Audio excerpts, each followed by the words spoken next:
English translation. 209th contact.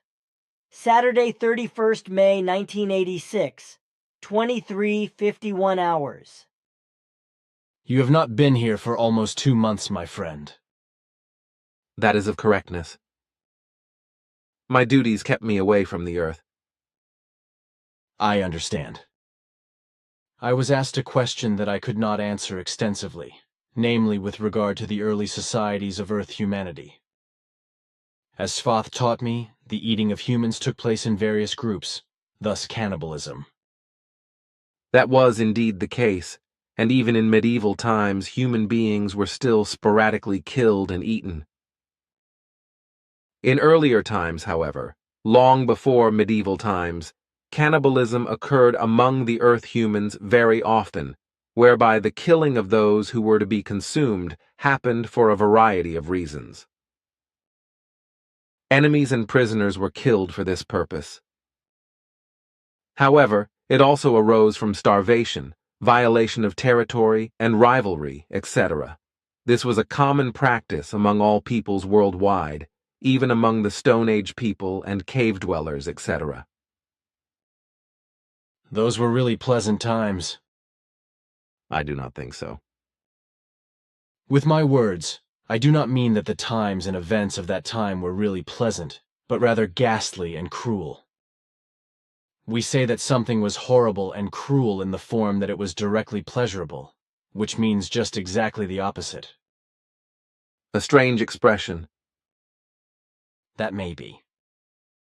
But this is just earthly logic. It probably has nothing to do with that. Of course not.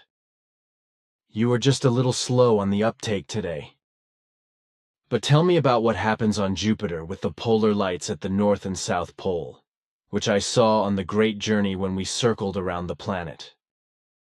Why are they so nicely round there, while the polar lights of the Earth exhibit somewhat different shapes and are not always round?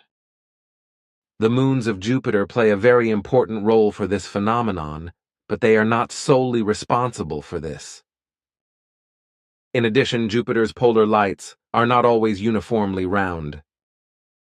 The effects of the sun are also to be mentioned, which play a certain role in connection with the polar lights. Good, that's enough for me. I do not want to know more, because then I cannot be questioned either. You also should never allow that, for a lot will first become ripe for saying when the right time comes for it. Also clear, but what do you think about suicide? I think that suicide is without dignity in every form. Even if a person is fatally ill and full of pain, I think that suicide is never justified and is always undignified in every case. Dignity is only to be spoken of when suffering and pain are endured, and the best and highest qualities are learned from this.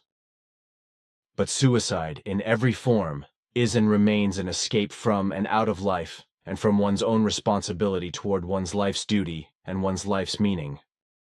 However, suicide is also an escape from one's own evolution, as well as an irresponsible breaking away from one's obligation to exhaust life fully, bear everything with dignity, and endure that which life brings. Suicide, in each and every relation, is a free escape from each and every duty and responsibility towards oneself and towards those who remain, as well as from the evolutionary duties that are to be fulfilled up to the last day of life. And with suicide, in a strict sense, I also associate euthanasia and medically assisted suicide in a direct or indirect form. Suicide remains an ignoble and unforgivable suicide, and anyone who provides assistance to suicide makes himself guilty of murder. That's how I see it, in accordance with the creational laws.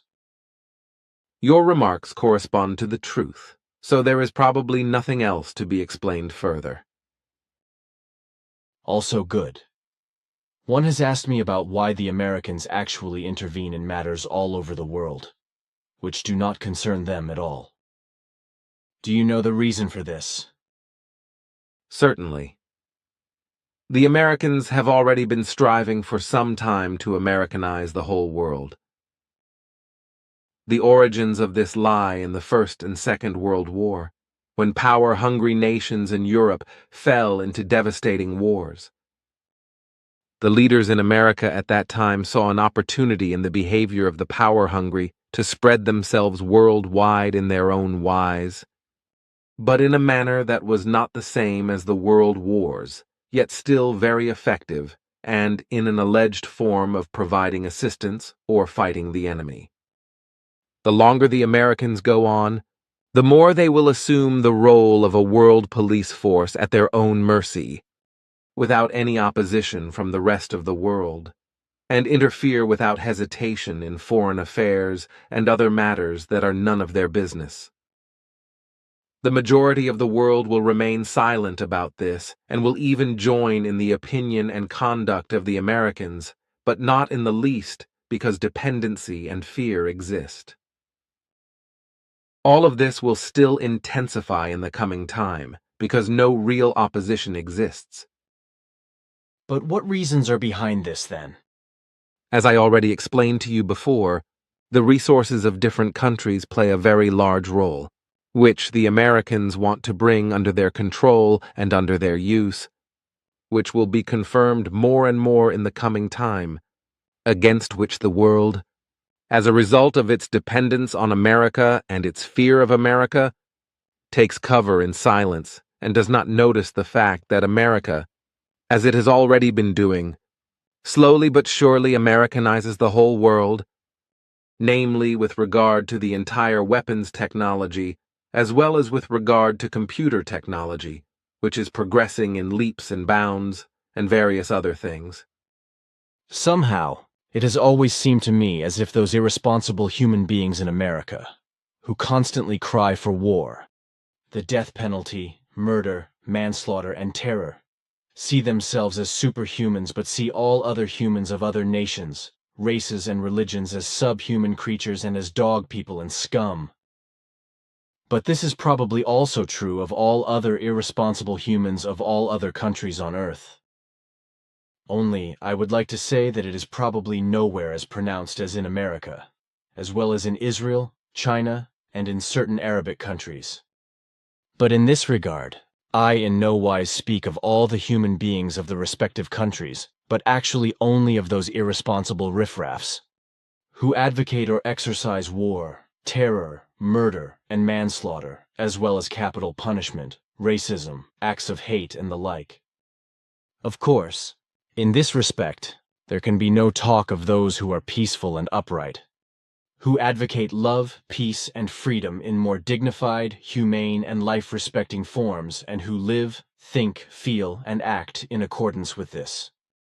This must be said, for the wrong impression should not and should never be made, that I would basically speak against all human beings of all countries concerning their irresponsibility, vindictiveness, addiction to retaliation, and concerning their cries for war, terror, murder, manslaughter, and death. Rather, this simply and solely concerns all the criminally irresponsible ones and the human-despising as well as life-despising creatures, which do not deserve the name of person, due to their inhumane and degrading behavior, thinking, feeling, and acting, but which must be designated as scum and beasts in human form. Your words sound very bitter, but they correspond to the exact correctness. But now, my friend, I still have a few more interests to discuss with you, which relate to events that will arise in your family, so also your parents and siblings. Also, concerning the group members, I just have a few things to explain, like also... Okay, then go ahead.